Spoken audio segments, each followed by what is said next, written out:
Thank you for watching Now You See TV. This is your host, John Pounders, and usually I have my co-host, John Hall, with me tonight, but if you guys would pray for him, he has a horrible migraine, and he can't make it, and I know he really wants to, so for him not to make it because of migraine, it's got to be really, really horrible, so make sure you guys keep him in prayer. Tonight we have the most anticipated show of the millennium, which, no, I don't think it really is, but it could be. You never know. We'll see what happens here because we're talking about some stuff that is really interesting. We're going to be talking about evidence of hybrid animals, giants, dwarves of some sort, maybe possibly fairies, and we're going to be just discussing this archaeological evidence that and historical documents that we found through this. And to be, Chad is the first time on our show, so I want to welcome you guys, Gary and Chad. Thank you guys so much for coming on tonight. Well, it's my intense pleasure. As you can see, Chad kind of copped out on us. He's got his picture, not his face, so he had a camera problem. So, but anyway, thank you guys for coming on, and so we'll get this started, man. And the reason I had the show is Chad piqued my interest in a few of these subjects, so I'm going to let him kind of start off and talk a little bit about some of these things. And I think the main topic of the night was going to be the fairy graves, supposed fairy graves. I'm not sure if they're actually fairy graves or if they're what they are, but they really seem to be out of this world type, human hybrid type things. Chad, tell us a little bit about that.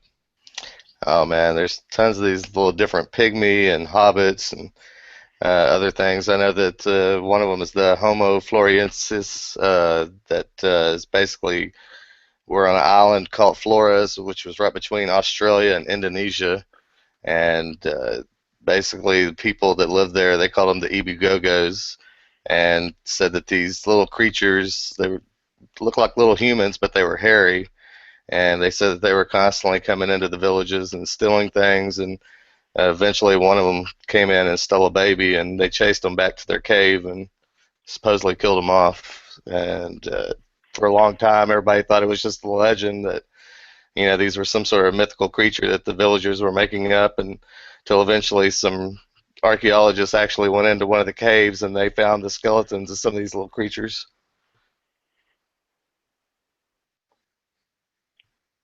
Do you want me to get? My mic was muted there, but yeah, we'll get into a little bit more. I know that I've seen something recently, and I don't know the legitimacy of it, but it looked like to me, it looked like a little rabbit type person, but I saw something that looked like an umbilical cord on that. I don't know if you guys saw that or not, but that was interesting. There's a legend behind those kind of creatures. Does anybody, one of you guys, can tell us about that? That'd be interesting. If not, I'll go into it a little bit, but it seems really neat. I sent you the link on that in the group message on Facebook. Basically, James DeWitt and Comcrash are the two that I've seen that actually brought that to my attention. I think it's called the Patati or something like that, about these little creatures that again look humanoid, but they got these elongated like rabbit ears. And there was an article that actually came out, which is the one I sent you, where back in 2012, and I believe it was Nambia, something like that. Anyways, it was an African community where a hunting party was actually out with a film crew, and they encountered these things, and they said that they shot at one of them, they chased it, and it actually ran back to a area where there was several of them. And he said that whenever they went in and encountered them, the one that they were chasing actually ran up and tried to attack them, and they ended up shooting and killing it. And that's the photo of them holding it up. Yeah, I saw it. It looked like it had ears, but it also looked like it had an umbilical cord. And I'm thinking, to me, well, I showed it to my wife, and she's skeptical, like, of everything. She's like my Scully to my, the Mulder X-Files thing. She's everything she sees, she kind of discounts. But she said it looked like a deformed baby they were holding with an umbilical cord in it, and I was like, well, I guess that's a very possible explanation, but I think that there's been more research done into it other than just kind of writing it off that easy. But there's so many different things. I was looking at all these different proofs and stories. There's stories that originate here in the United States. And Gary, tell us a little bit about what you've encountered in the last 30 years of your research about some of these things. Well, I think the first thing that what I found very, very surprising is that the idea of little people is not sort of just in fairy tales, that it is in all cultures, all continents around the world except for Antarctica.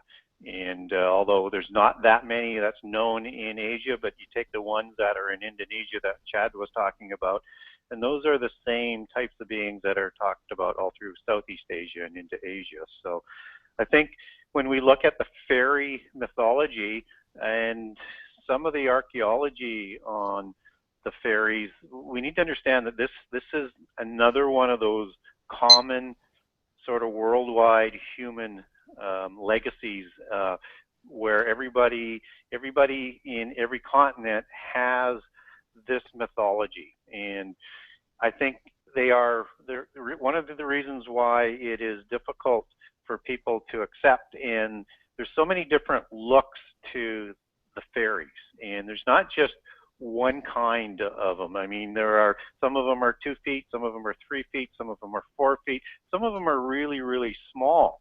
And we see all of these different kinds being represented in a lot of the different fairy tales and a lot of different literature, so that we see, you know, hairy ones, we see spindly ones, we see really ugly ones with big noses, and these are all representations of the variety of all of the different types of fairy tales. So, or not of fairy tales, but of the little people. And when when we talk about what Chad was talking about, the North American account, I mean, people don't understand, or maybe they don't realize because it's not well published, that the native North American Aboriginal history, and they would look at it as history, not mythology, just as the Greeks would look at it that way, is absolutely loaded with talk of the little people.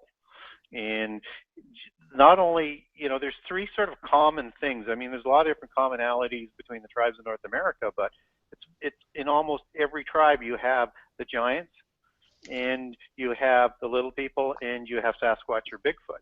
And they all seem to be sort of connected and related. And that's some of the surprising things that, kind of struck me as I dug into the fairy mythology. And, also the fact that there has been many, many archaeological discoveries of little people, particularly in North America.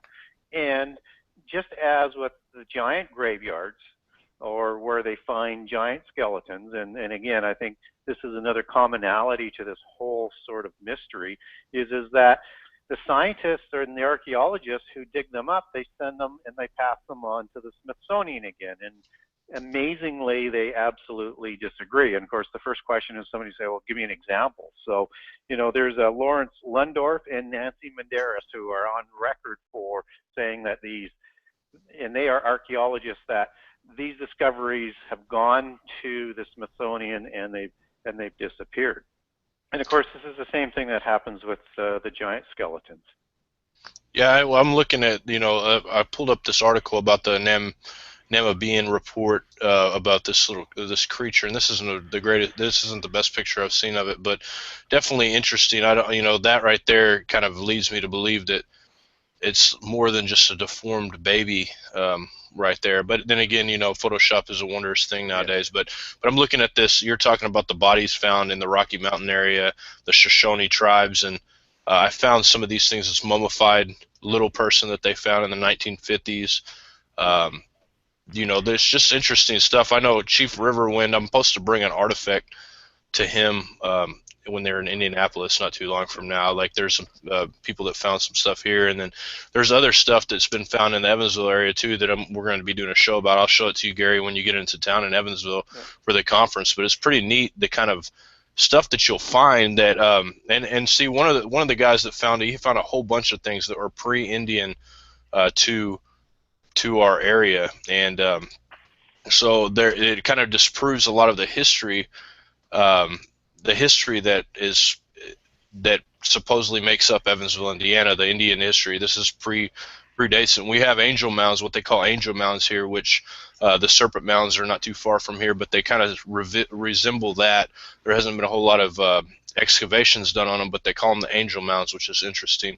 But I'm looking at, like, when I look at a lot of this stuff, and I see old reports of when we were first founded, of these giants that are in caves with the ginger, with the reddish hair. I see reports of these creatures that were roughly 15 to 20 feet tall. And is that something that you, in your guys' research, I mean, what have you guys come across for that? Because I'm been looking at a lot of it, and I'd like to, see if your research lines up with mine. I've seen lots of things, in excess of 20 feet. I've seen stuff as tall as 22, 23 feet. But I've recently sent Gary a couple of newspaper clippings where there was 18-foot giants they found actually here in Austin, Texas. So I mean, the whole even up there where you live in Indiana, there's 200 pyramids up there in Indiana alone that most people don't even know about. Yeah, from California, all across California to the Midwest to Texas, and yes, Chad has sent me some, and I've added those to other newspaper articles. And there's also a group about old newspaper articles where they're logging newspaper accounts of the giants that were discovered in the early 1900s and 1800s. And again, all of them say that they basically went over to the Smithsonian and then they just absolutely disappear. But some of them have pictures in there, which is really kind of cool. So I think I'd like to have a collection, more of a collection, and start adding to it, like what I've been doing on the newspaper articles of the dwarves and the little people, and whether they're hobbit size or whether or not they're dwarf size or elf size. I mean, there's just so much that's out there that I think has just been sort of swept under the carpet because they don't want to deal with it. Yeah, and long before the Smithsonian was snatching them up, there was the Vatican was snatching them up, because a lot of the work that Steve Quill and Timothy Alberino have been doing, that's where every time that they encounter stuff beyond a certain year period, it's the Vatican. But when the Smithsonian came on board and they started taking care of all that. There's a couple little spots that a lot of people don't know about that I've talked to an archaeologist friend of mine. His name's Aaron Judkins, and we're going to try to make it to these spots. It's a reservation where they still have some of these bones and stuff on display, but actually they're not actually on display. They're in the back, but they still have these bones, and we're going to go try to get them on film and see them before they get snatched up, because they did have some on display that got taken. They had some in the local museum that got taken, but they actually still have some. And we're keeping the location secret until we can go film it. But it's really interesting to see that they actually, took hold of some of these things without giving them up, and hopefully we can get to them before anybody else does. That would be so cool to have those on film. I've even heard of accounts of the Smithsonian actually buying up institutions that had bones of giants that wouldn't turn them over to them. Yeah, they've taken over holy places that are holy to the Indians anyway, to take over a lot of these things. If you watch, I did a show called Forbidden Archaeology with Aaron Judkins, and he talks about a lot of the stuff he's seen as an archaeologist, that within a matter of a month somebody's there to take it away, and they've taken it to the Smithsonian. Supposedly they still have them there at the Smithsonian, but not for public viewing. And I think, when I look at the reasoning behind it, and I'd like to hear your guys' take on it, I'm thinking that it disproves their evolutionary theory, disproves a lot of things that they have going on, so they want to keep that a secret, as well as it proves that there's a spiritual aspect to a lot of what's going on. Oh yeah, they hide anything that points back to the Messiah. Have you guys seen Giants on Record, the book that Jim Vieira and Hugh Newman did, where they took all these thousands of articles from newspapers and put it all in one big gigantic book? Yeah, I haven't seen that book. That'd be a great book to have, but I've heard about that. That's a great sort of record that hopefully doesn't just kind of disappear and all the copies disappear, because that's supposed to be just awesome. Oh yeah, and just about every single article in there, at the very end, it says that the bones were sent off to the Smithsonian. Every single one.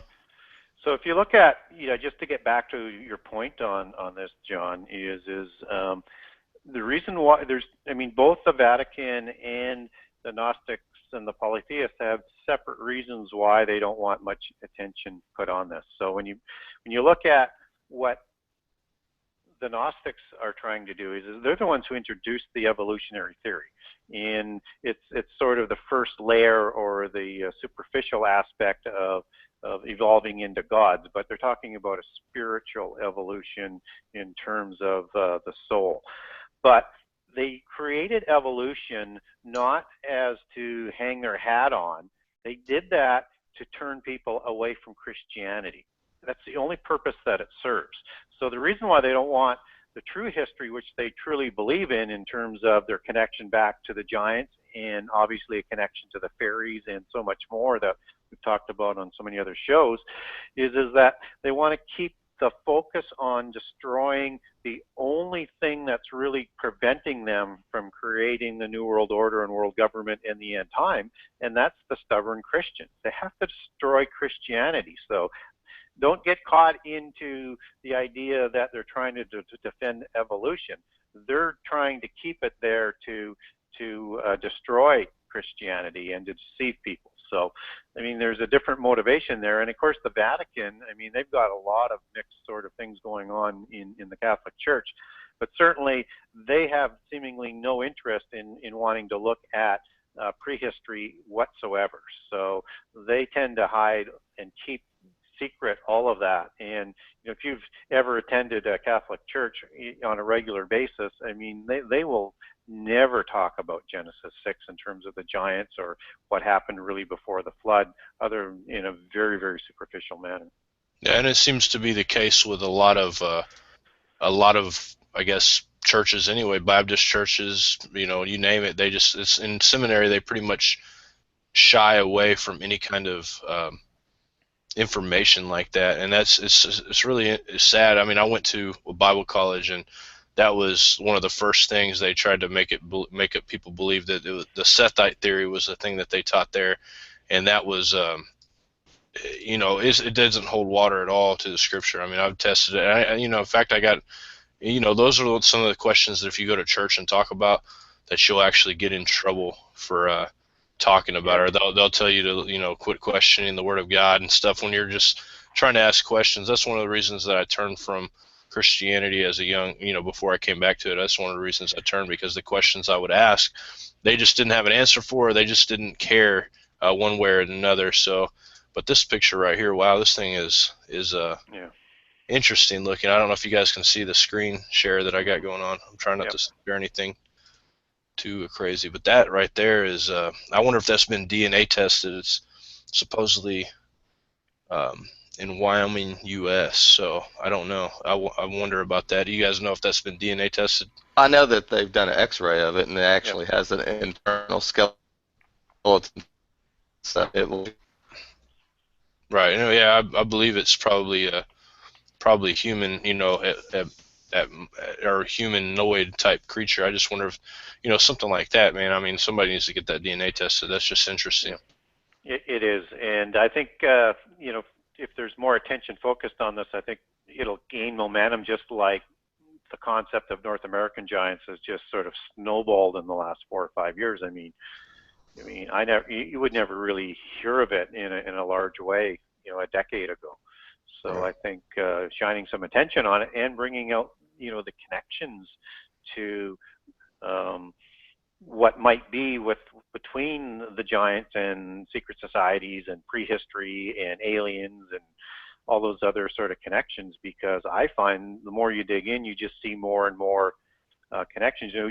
John, you and I did a show on Peter Pan the other day, and I had alluded to a fact that, one of the little boys, which, is representative of different types of, little people, I think, in Peter Pan,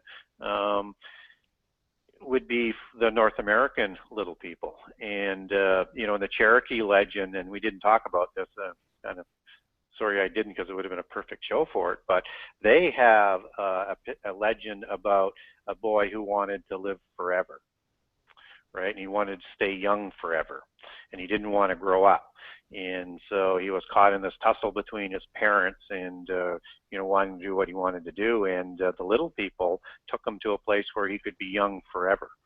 And Wow. this is a very, very similar story to the Peter Pan story. So, you know, I'm thinking, and they called him Forever Boys is what I call it, loosely translated. So I think, you know, there's these sort of undeniable connections between these mythologies, and the question is, you know, what does it all mean, and where do they fit? Yeah, no doubt. We'll have to go on a trek, Gary, and just go check out some of these spots and do a little documentary about it, because I mean I'm interested in it. And I think people are covering it, like they're talking about it, but and you know, even in Watchers they went to some of these places, but I think if you know, some of these places have been untouched and haven't been uh, nobody's been to them to talk about them and see them, because I really want to go to these places and get it on video so people can know it's not just an article. They can actually see this stuff for themselves, because and I want to know for myself. I could be, you know, what if it is just an article? I want to go there and see it. So hopefully we'll get when next time we get together, maybe at some point we'll be able to. I think you're going to be in Nashville at some point during the thing. I don't know how far away in Tennessee that some of these grave sites are, but it might be worth the drive to go check it out. So be cool, wouldn't it? So yeah. You know, one of the other connections that, you know, I came across was that I talk in a lot of the other shows that there's many different classifications of fairies. There's 4 major ones, but in the little people there's 3 classifications, and just as there are in the mainstream sort of European fairies. And just for people who don't know what those ones are, those are the gnomes, and those are the ugly ones. Then you have the leprechauns, which are mischievous, and then you have the little people, which are generally the sort of the good-looking ones, right? Well, the same is said in the native Indian ones, and the Cherokees have the name for them. There's one that I'll use as the example, and so they call them, you know, the dogwood people, the rock people, and the laurel people. And again, you know, the laurel people are the ones that are mischievous and play tricks on them. And so when I look at how they describe those little people in the native legends, I see, you know, the same type of species, if you want to look at it that way, as is described in the European ones. And just like when you go into the Menehune and the Polynesian Islands and the Hawaiian Islands, they have, you know, some unique characteristics, just as the ones in Indonesia does. But I mean, I think what we're seeing is like 3 major sort of groups, and then within those groups you've got many sort of subgroups and slight variations. You know, so like the gnomes are kind of the ugly ones, and in mythology, the gnomes, where their connection comes into sort of mysticism and the ancient knowledge and the technology, the giants and the kingships, and just as you would see them in any sort of wizardry sort of show that is showing an Atlantean type of mythology, you know, with wizards with long hair, they've always got these little people, elves and dwarves and whatever, but the gnomes are the ones who kept and guarded the knowledge. And these are the ugly ones. And out of the gnomes would be the ones where the gray aliens also come from. So I think we have this sort of commonality and connection. And also when we look at little people and you really dig back and you learn that it's not everywhere, but you get these odd things that come up, that they have these almost reprobate spirits, similar to that of the Nephilim. And what I mean by that is their spirits are not allowed into heaven, just as the original Nephilim weren't. So one then sort of, and I've not seen anything that says that the fallen angels did the DNA manipulation to create these, or did some sort of sexual copulation to create them.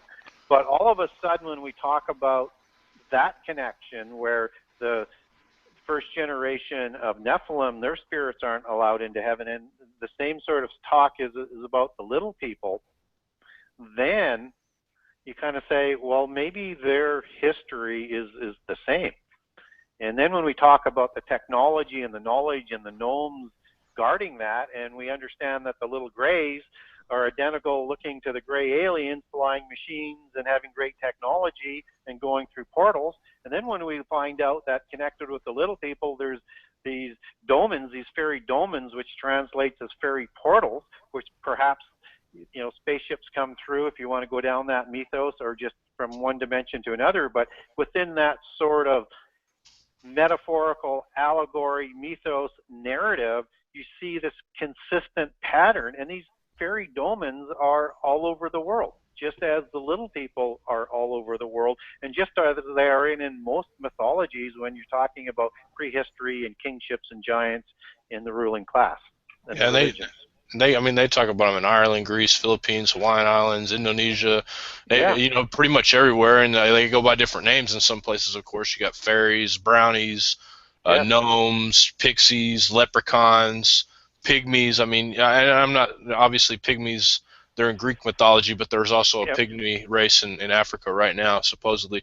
But, you know, it's just interesting the way it travels around the world. Now, Troy had a question in the chat room I'm going to ask you real quick, and I obviously have an opinion on it too, but I'm pretty sure it lines up exactly what yours is, so I'll go ahead and let you answer it.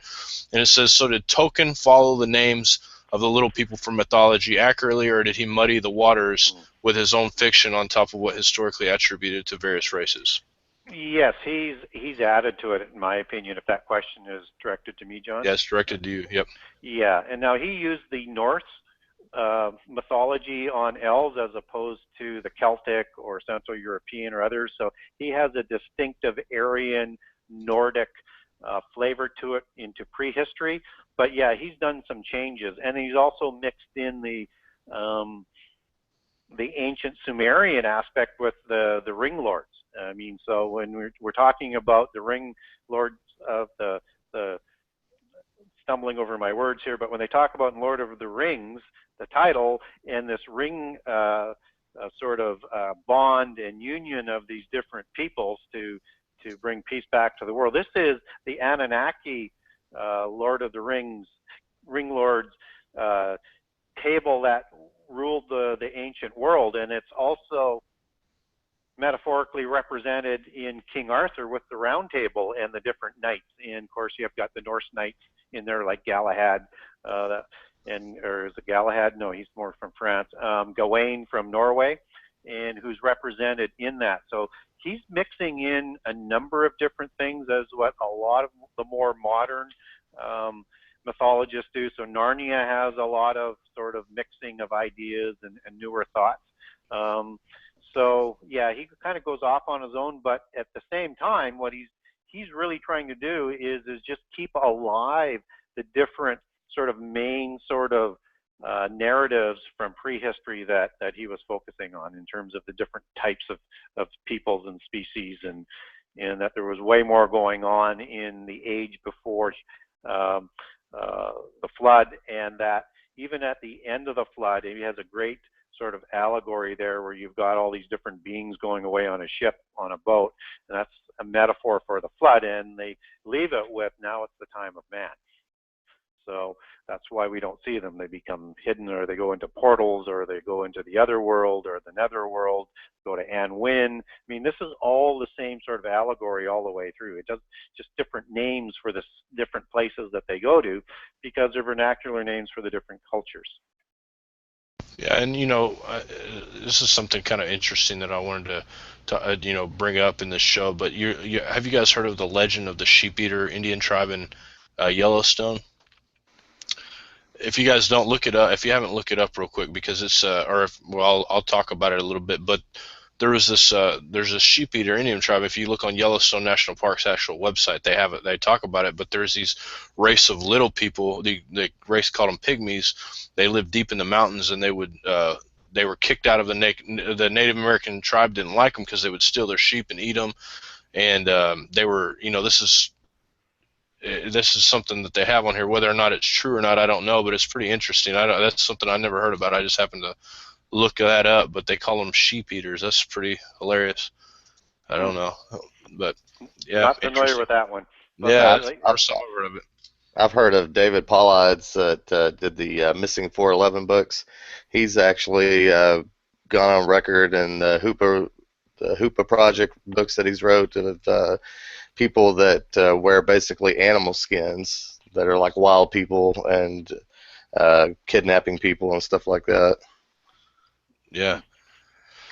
Yeah, and if anybody has any questions at all, feel free to ask in the chat room, and also, you know, just definitely, because we're right now we're just having fun talking, and we're not really we don't have a real structure to the show other than questions and just kind of discussing some of these things, because a lot of this stuff can't be DNA proven that these were fairies or anything like that yet. At this point, maybe some can. I'm not sure that all the cases have not been tested for DNA wise, but it's interesting to say at least that there's whole tribes of these people living in some parts of the world, and still to this day, I think in Africa there are aborigines or of some sort that have these small people, and it's just interesting.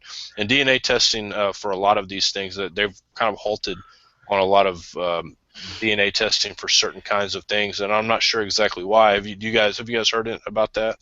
I know that L.A. Marzulli has done the Ramo something scopy or whatever of the Nephilim hair. He took hair from Peru and actually took a normal human hair. He took a human dyed hair, and then he also took an alien abductee hair. And the only two that tracked identical was the abductee hair and the elongated skull hair. And then I was talking to Sarah Brown. She's a cryptozoologist. You might know her. She's on Facebook. Yep. She actually brought it to my attention, and she told me that they had done something similar with the Bigfoot hairs and had taken an alien abductee hair, and that they also tracked identical. So that right there lets you know that the whole Bigfoot and the alien thing is pretty much one and the same. It is, and Sarah is so on top of all of the native legends on this, based on where she lives and things, and she knows so much more about all of these different connections, and is actually, pursuing that. It'd be nice if she was listening in and wanted to jump in and throw in some comments. But yeah, she's very, very knowledgeable on that.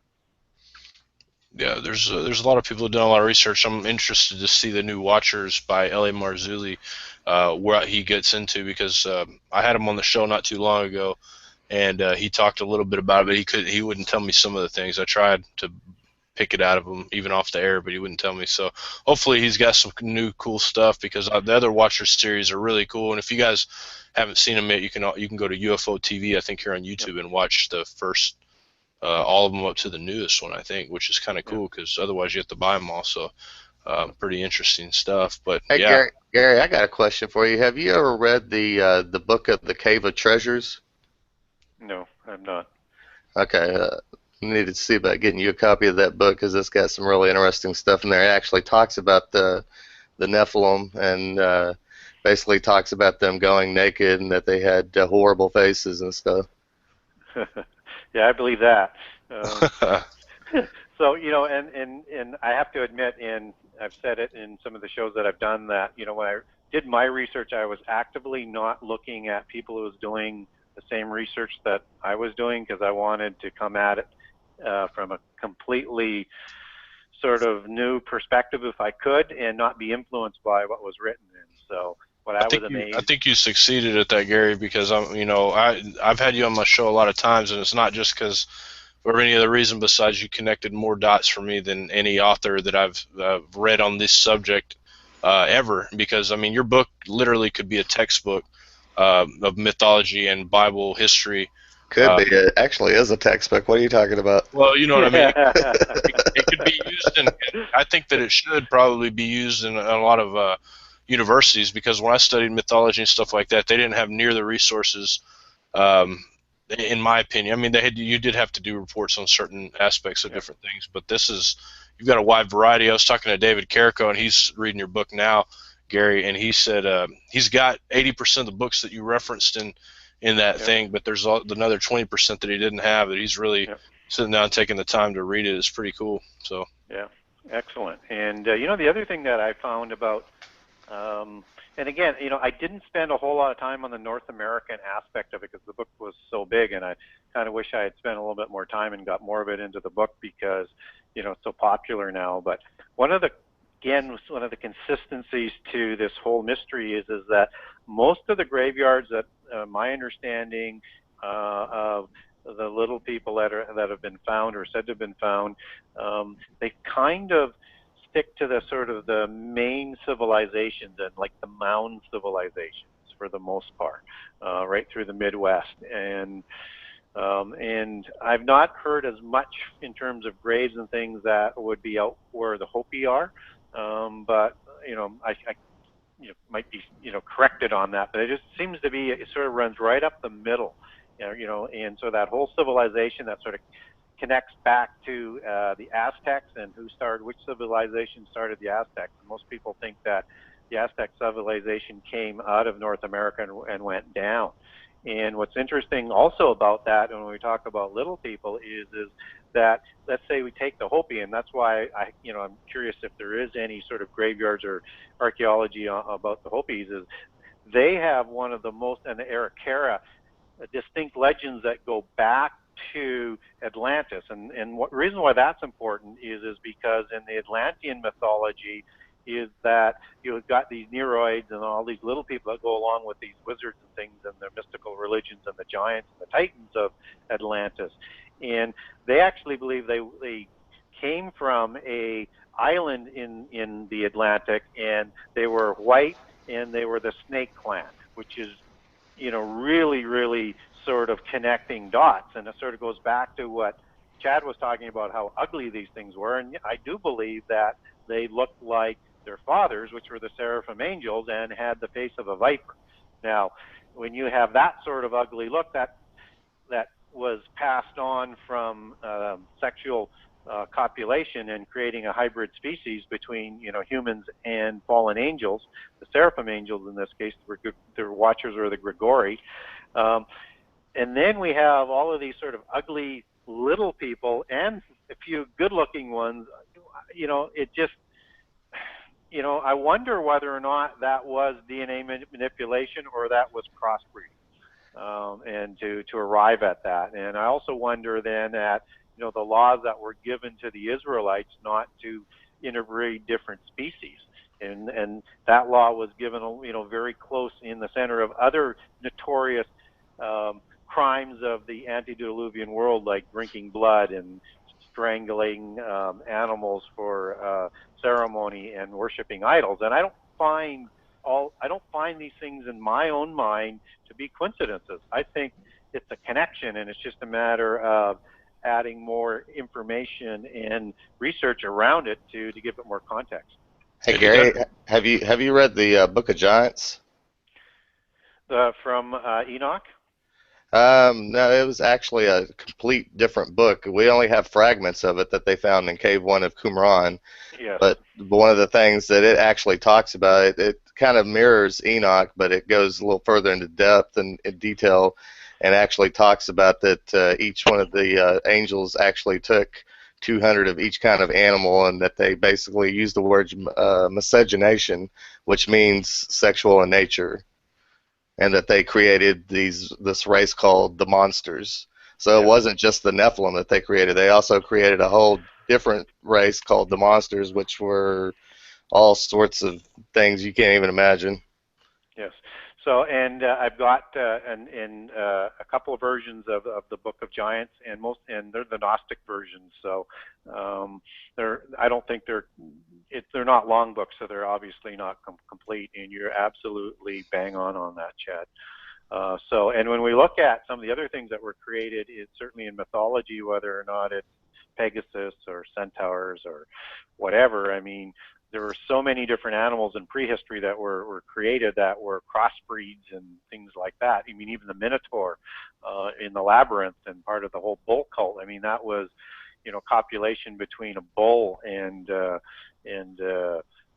female to create that, or a god. I can't quite remember that mythology, but I do know that the centaurs were created in a cloud. And so that tells, that to me, that suggests some sort of technology or DNA manipulation.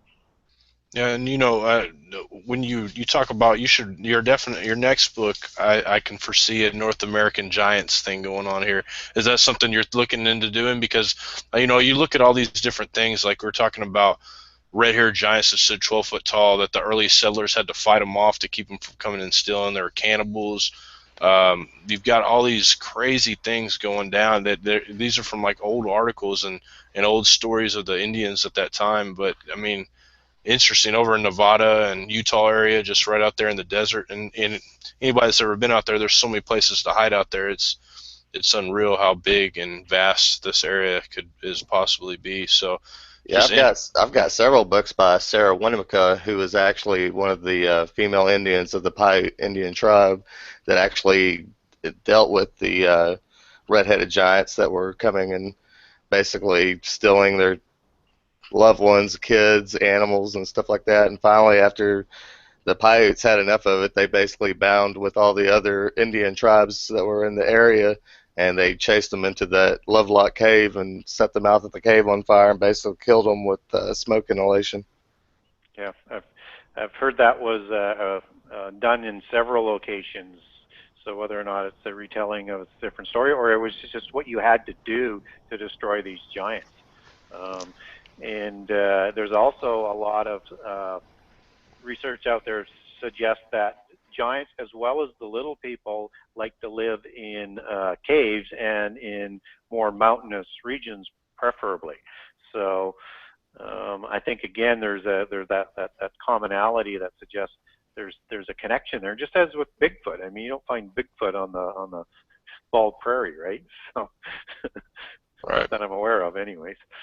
Yeah, I'm interested about that subject big time. I'm supposed to interview a guy that wrote a book about I believe it's a Flatwood Monster pretty soon, and I'm just kind of, it's interesting to me because like so many times I've probably ridiculed people for believing in Bigfoot. Now I'm, getting ready to do a show about it, so I don't know what to make of it, man. This radio stuff's getting to me, so I'm starting to look into stuff like that. But there's a question here in the chat room, and it says the cult of the flying snake / dragon carvings on all the pyramids worldwide.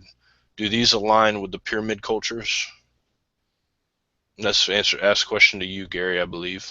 Okay, can you repeat the question just so I've got all the details? Okay, he's talking about the cult of the flying snake dragon carvings on all the pyramids. Do those align with the pyramid cultures? Yes. I mean, the snake and the dragon are in all of these cultures because it's all part of the same religion. And I don't care whether or not you go to a pyramid in Central America, or you go to a pyramid in Egypt, or you go to a ziggurat in Sumeria, or you go to a pyramid in Indonesia, that they have all of the same imagery. Some of the snakes look a little bit different, but when we look at the gods of the Aztecs and of the Quiché Maya and the Olmecs and the Toltecs and all the different tribes there, I mean, we are talking about snake-like gods, right? And with feathers. And so Quetzalcoatl was a flying serpent, just as Osiris was a flying serpent. This is exactly the imagery that they're trying to portray and connecting it with the pyramid.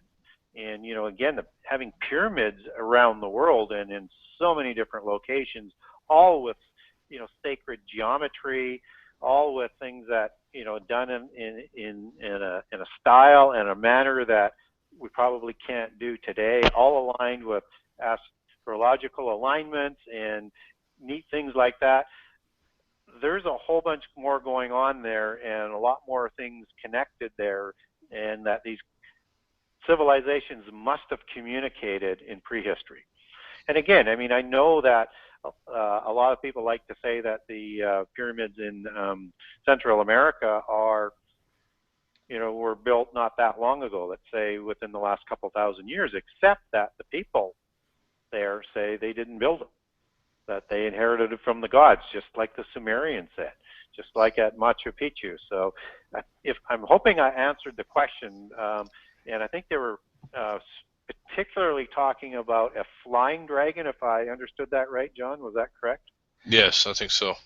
Well, he added a second part to the question. He was asking when you were talking about the snake-like people, so I'm assuming that he's asking about the Nakash and the Seraphim and stuff. Yes. Oh, okay. Well, yeah, and if you look at a seraphim, it has the face of a snake or a viper, and you put wings on this snake or viper, and you have a dragon, and it's a flying dragon. And again, if you look at the serpent in Eden, you have what our understanding of what that serpent is after Eden, but not before Eden. And so what we do know in Eden, that when it was used to, because it was a highly intelligent being, the most craftiest of animals, which is just the surface of what Genesis is talking about here with the serpent. They had the feet and the legs hacked off and wasn't able to speak and is not the highly intelligent animal that it was. But there were other kinds of serpents, other ones that just walked. And in the ones that walked, they were, according to the Gnostics and their Gospels, they were as big as a camel. But there were other serpents that has wings. So now you have an animal reptilian type of flying dragon as well. But I truly believe most of the imagery that goes back to China, or it goes back to Central America or Egypt, is talking about the seraphim angels in their seraphic form.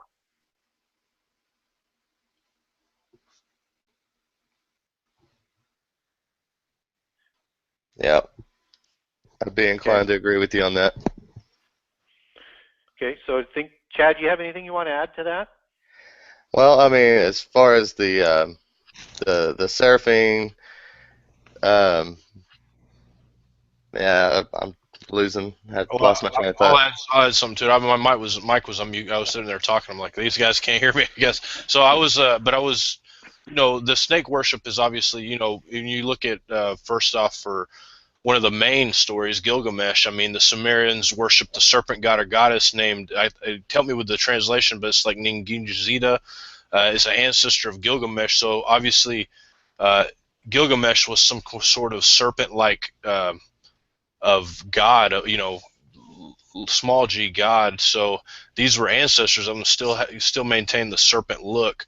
It's all around the world. I mean, you go to Africa, you go to Europe, you go to Near East, you go to Greek mythology. I was going to tell you, Gary, I'm having a guy on that wrote a book about the first dragon dynasty of China, and that might be a show you want to join me on, because we're going to be discussing that. It'll be interesting. But it's all around the world, like Gary said. There's definitely almost all of them, and a lot of people tend to think of Zeus and all these different people, but they all had serpentine qualities to them. And even in a lot of the statues that they have serpents with them and on them and stuff like that. At like the statue of I'm horrible with these translations, but Asclepius, is that the way you say it, Gary?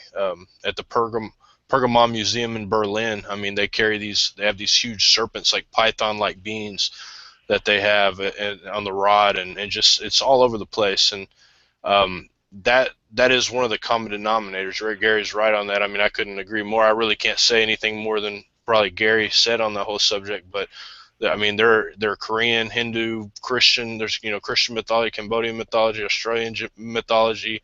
I mean, you name it, it's there. And you see these mounds, serpent mounds, all over the United States. You see, I don't know why they call them angel mounds in Evansville. I really need to look more into it, because we have a angel mounds place right here where Native Americans still have like their little stuff going on there. So that might be something too to check out, Gary, while we're here, to see if we see anything interesting with it.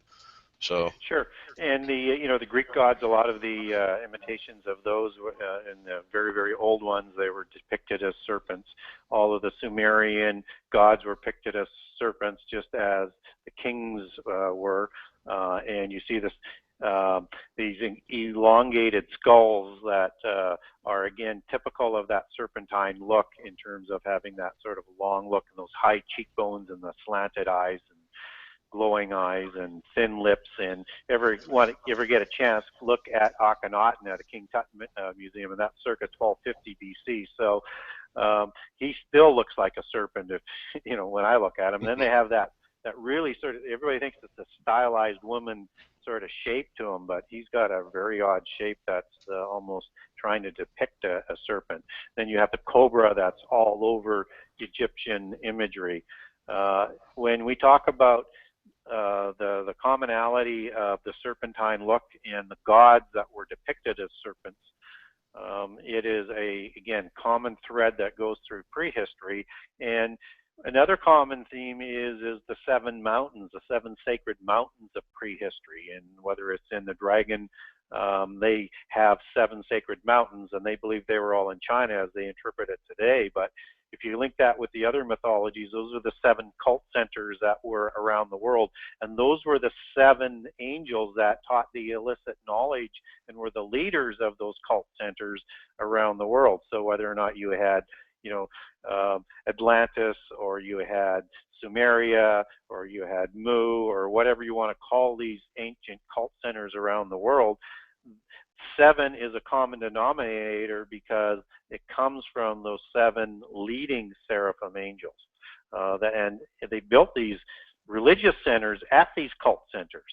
And they did the ritual sacrifices, and they had imageries of snakes and dragons and cherubim and everything, all in these cult centers that they had created. So there's no wonder that there's this common prehistory. The thing is we just can't prove a dragon ever existed.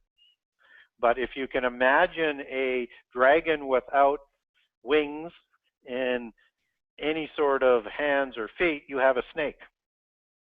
Yeah, and that was part of the curse of the dragon, of the serpent in Eden, to crawl on the belly, from then on. So I mean, we have a lot of interesting stuff, to say the least. But even the pharaohs, you said, they have the thing on their head that gives them that serpent look, and you can see their faces have this kind of just like almost narrowing slant in the serpent eyes, and there's no doubt about that. I mean, obviously, people try to, one of the things in the Book of Enoch that the angels tried to have people do is to beautify the eyelids, and one of the things is to give it almost like a serpent-like look, and the way women do makeup nowadays almost gives them a serpent-like look, and I think that probably all stems back from back in the ancient times, and there's no doubt about it to me anyway.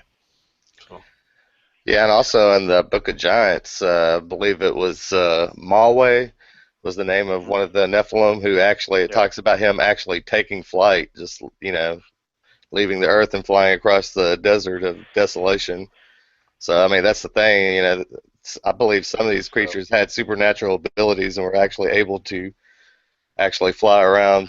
That's why we get a lot of this plume serpent and stuff like that. Well, yeah, I mean, those seraphim angels actually, they probably did fly around, so as plume serpents. And it's interesting, Chad, you bring up Mahe, and he's believed to be a direct descendant, whether it's the first son of or the next generation of Azazel or Shemiazet, and there's a lot of people. I think he was actually the son of Azazel. It talks about he was the one that actually was having the dreams. He kept having dreams of these tablets with all the names. They kept being submerged in the water, and whenever they would come up out of the water, there was only 8 names left on there. Yes, and he was having these horrible dreams about the flood, and I think the one of the 7 angels that I talked about, I think it's Bacariel, that was telling him that there's nothing that they could do to prevent the flood from coming, and these horrible nightmares he was having of the flood. And what's interesting about that, and as connected out of a piece that I quote in the book, Gilgamesh was one of those giants that was being told that the flood was coming, there's nothing they could do, and to prepare for it. And again, the Gnostics call that not just the Book of Giants, that's the first book of Enoch of the Book of Giants. So they attribute that one to Enoch the Evil, I think. Yeah, and that would line up with the Mesopotamian and the Semites, mythology about that, at the time when Israel was still coming into Canaan and stuff, they had this Ningish-Zeta that was an ancestor of Gilgamesh. So in order for him to be an ancestor of Gilgamesh, somehow either they had to make it across the flood, or this, this text is pure, and myth. Then I think it's the Babylonian Talmud, if my memory serves me correct, that has Og and Sihon descending back to Shemiaz through either Hayai or Mawe. I can't remember which one, but again, and which is really interesting because in the Bible it says Og was the last of the Rephaites, and Sihon was Og's brother. So was he a surviving giant as well, like what Gilgamesh was? All right, now that all goes back to the one thing that you pointed out to me one time, the Table of Nations. These beings were not in the Table of Nations that descended from Noah, so it's almost like they had to have made it across in some way, shape, or form. Or were recreated, yes. Right, exactly. Yep. And so, yeah, it's interesting stuff. And And I know that, man, I really hope you do go into a lot of the North American stuff, Gary. If you ever decide to go with another book, I know that the book you put together, I mean, it covers so many things. I mean, there's no well, I can tell you this, like I've studied so many different books about these subjects, and to have a library that big is almost unbearable. Right now, I don't have enough room for all the books that I do have right now, but you put a lot of those, almost all the books that were on my read list together to kind of just form this real connect the dots type textbook. And for people that have not got your book yet, I mean, I know that most of my listeners know exactly who you are. You've been on my show, I don't even know how many times, a lot, probably 10 times maybe. But for those that are listening right now, Gary, tell everybody where they can get your book, and tell them the name of your book and all that good stuff. Yeah, so the name of the book is The Genesis 6 Conspiracy, How the Secret Societies and the Descendants of Giants Plan to Enslave Humankind. And so the book is available through most online bookstores, and most people will be familiar with Amazon.com and Amazon around the world. Also available through BarnesandNoble.com, eBay, Books A Million, doesn't really matter. If you just Google it, it's on almost all the different online bookstores. It's also available through Christian bookstores if you want to buy it and support your local Christian bookstore. And if they don't have it on the shelf, they can order it as it's distributed through Send the Light distribution and through Ingram's. And if you want an autographed copy, go to my website, www.genesis6conspiracy.com, and that's Genesis 6 with the number 6, so genesis6conspiracy.com. Go to the Buy Now section and buy from author, and I will autograph it or personalize it in any way that you would want and send it out to you. Very good. Chad, I want to thank you for coming on, and I want to remind everybody if you are in anywhere near the Evansville area, we have people that are flying from Florida to come too. So, I mean, even if you're not in the Evansville area, but you want to see Gary in person and actually get to, point some questions towards him, hear him speak. He'll be lecturing at this conference as well. It's in Evansville, Indiana, coming up May 7th and 8th, and this was well worth it because, Gary, this is the first time you've been to the States to do a conference, if I'm correct, and this will be interesting because we're gonna have Rob Skiba there too, which Gary and Rob Skiba, their research, a lot of it goes really hand in hand, and we have David Carrico, who's done a lot of research in these areas, and then we also have Vigilant Christians. So we have a wide variety of researchers, and in my opinion, the top of the ring in research are going to be at this conference, and you're not going to find another conference like this, as far as I know. I mean, yeah, there's a lot of conferences out there, but I think that we pulled together the cream of the crop. I mean, there's a few people I want to add to the conference if I could one day, but right now we've pulled together some of the best in the business when it comes to this kind of thing. You'll leave with a better understanding of all this stuff, and if you guys want to check it out, go to nactv.org. Also sign up for our guest list because you can know of new shows that we got coming up. We got a ton of new shows coming up. I mean, you name it, we just about have them. So, but I want to thank you, Chad, too, man. And I didn't get a chance to tell people about you got a website called Truth Seekers. Am I correct? Yeah, I've got a group called Truth Seekers Research that anybody can hit me up, or you can come to my personal page. And you can also catch me with Justin Fall on the Fourth Watch. I'm part of the Team Remnant Revolution. I work with him and BDK of Omega Frequency, as well as KCAR, as well as Deception Detection. So you can check us out on the Fourth Watch, Remnant Revolution.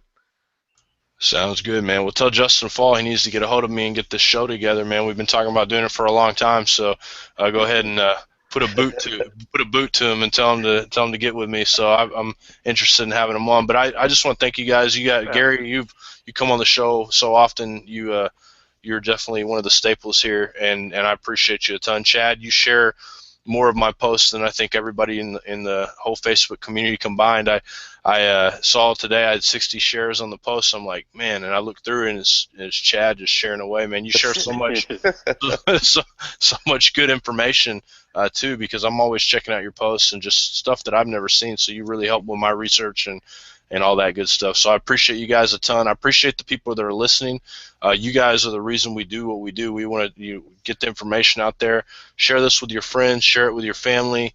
Even if they give you a tinfoil hat for your birthday, it's still worth it. You know, we appreciate you guys so much, and just make sure you guys tune in for our next show. I believe tomorrow, and I can't even remember, but we have. Let me look it up and real quick because I cannot remember right now. I got so many shows coming up. We got so many different people that Yeah, I booked. you've got a lot of new shows that you've added to your channel as well with Douglas Hamp and David Carrico. And Yeah, exactly, man. We got so many different ones. And tomorrow, actually, I don't have a show on Nice TV. I'm going to be doing an interview with Jerry Blaze from Here to Eternity, I believe is the name of his show on Blog Talk. But I'll be posting a link about it on NowUCTV's Facebook page, so make sure you go to there. And you can keep track of Gary on Genesis 6 Conspiracy, Chad on Tree Seekers, and make sure you just keep track of what's going on, and we'll make sure to try to put as much information as we can out there for you guys, because I know if you guys are anything like me or Gary or Chad, you're hungry for new information, for things that'll lead you closer to on your quest and your journey. So, but anyways, I want to thank you guys. God bless you guys. We love you so much. And until next time, just be praying for your family, be praying for your friends, be praying for your community, because there's spiritual attacks on every one of us. So thank you.